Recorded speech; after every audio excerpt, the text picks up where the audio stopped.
কতটা বিপজ্জনক হতে পারে একটা ভাগাড় তা এখন হাড়ে হাড়ে টের পাচ্ছে হাওড়ার বেলগাছিয়ার বাসিন্দারা। জল যন্ত্রণা দূর হয়েছে, তবে বাড়িতে ক্রমশ বাড়ছে ফাটল। গত বুধবার রাতে সেখানে ডাম্পিং গ্রাউন্ডে ধসের কারণে ফেটে যায় ভূগর্ভস্থ দুটি পাইপলাইন।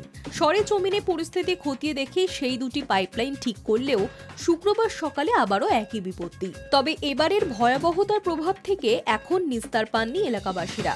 দ্বিতীয়বারের এই ধসের জেরে হাওড়াবাসী যে শুধু জলকষ্টে ভুগছে এমনটা নয়, ভাগাড়ে ধসের কারণে ফাটল ধরেছে ওই এলাকারই একটি ঢালাই রাস্তায়। ভেঙে পড়েছে ভাগাড়ের পাশেই থাকা একাধিক বাড়ি। তার মধ্যে ভাগাড়ের পাহাড় প্রমাণ স্তূপ ফেটে বেরিয়ে আসছে ঝাঁঝালো মিথেন গ্যাস, যার জেরে শ্বাস নেওয়াও এখন দায় হয়ে গিয়েছে। যে কোনো মুহূর্তে বড়সড় বিপদের আশঙ্কাও এড়ানো যাচ্ছে না। তা সত্ত্বেও নিজের বাড়ি ছেড়ে অন্যত্র যেতে নারাজ হাওড়ার বেলগাছিয়ার বাসিন্দারা। সোমবার সকাল থেকে এলাকায় বিক্ষোভ দেখাচ্ছেন সেখানকার বাসিন্দারা। পুনর্বাসনের দাবিতে সড়ক তারা। সোমবার সকালে বেলগাছিয়ায় পৌঁছন বিপর্যয় মোকাবিলা দপ্তরের কর্মীরা। মাটি পরীক্ষা করা হয় ভাগাড়ের। ফলাফল সন্তোষজনক হলে বায়ো মাইনিং পদ্ধতির মাধ্যমে জঞ্জাল সরানোর কাজ শুরু হবে।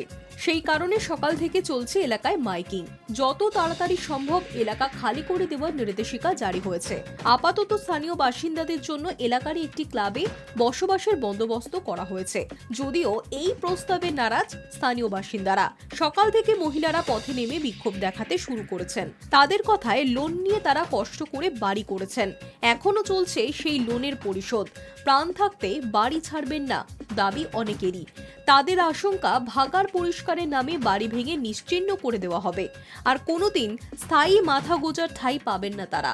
সেই কারণেই বিপদের আশঙ্কা থাকা সত্ত্বেও বাড়ি ছেড়ে যেতে নারাজ বাসিন্দারা। তাদের দাবি, বাড়ি ভেঙে গেলে কোথায় যাবেন, তাই পুনর্বাসনের দাবি জানিয়েছেন বসবাসকারীরা।